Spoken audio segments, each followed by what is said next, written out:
Sathyajothi films தயாரிப்பில் தனுஷ் பிரியங்கா மோகன் நடிக்கும் கேப்டன் மில்லர் இன்று முதல் உங்கள் அபிமான திரையரங்குகளில். தேர்தலுக்கு முன்பாகவே வேட்பாளர்களை அறிவிக்கும் 5 மாநில தேர்தல் வியூகத்தை நாடாளுமன்ற தேர்தலிலும் அமல்படுத்த பாஜக முனைப்பு காட்டுகிறது. இதுகுறித்து விரிவாக அலசும் ஒரு செய்தி தொகுப்பை தற்பொழுது பார்க்க இருக்கிறோம். 2024 நாடாளுமன்ற தேர்தல் வைப் மோடில் பிரச்சாரத்தையும் தொடங்கிவிட்டது பாஜக. நடந்து முடிந்த 5 மாநில சட்டப்பேரவை தேர்தலில் 3 மாநிலங்களில் அமோக வெற்றியையும் 2 மாநிலங்களில் கணிசமான வெற்றியையும் பெற்ற உத்வேகத்தில் இருக்கிறது பாஜக.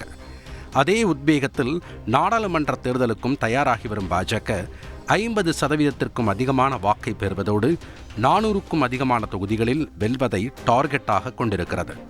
அதில் முக்கியமாக வேட்பாளர்களை தொகுதி மக்களுக்கு பரிச்சயப்படுத்தும் வியூகத்தையும் கையில் எடுக்கிறது. கர்நாடகாவில் தேர்தல் அறிவிப்பதற்கு முன்பாகவே வேட்பாளர்களை அறிவித்தது காங்கிரஸ்.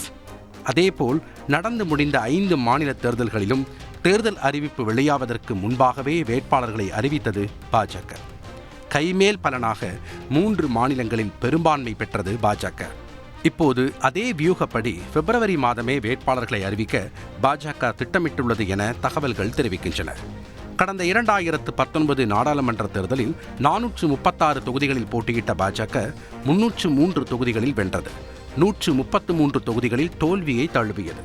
இப்போது 2019 நாடாளுமன்ற தேர்தலில் போராடி வென்ற மற்றும் வெற்றிக்கு வாய்ப்பிருந்து நழுவவிட்ட 164 தொகுதிகளில் தனி கவனம் செலுத்துகிறது. இந்த 164 சீட்டுகளுக்கும் பாஜக முன்கூட்டியே வேட்பாளர்களை அறிவிக்கலாம் என கூறப்படுகிறது. இந்த தொகுதிகளை எல்லாம் 45 மத்திய அமைச்சர்கள் கண்காணித்து வருகிறார்கள்.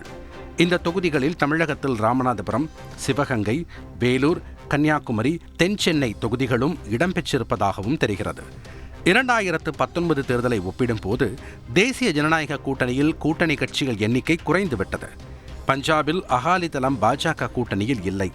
பீகாரில் ஐக்கிய ஜனதா தளம், மகாராஷ்டிராவில் சிவசேனா, தமிழகத்தில் அதிமுக, ராஜஸ்தானில் ராஷ்டிரிய லோக் தந்திரிக் கட்சி பாஜக கூட்டணியில் இருந்து வெளியேறிவிட்டன. இதனால் கூடுதல் சீட்களில் போட்டியிடவும் பாஜக ஆர்வம் காட்டுகிறது.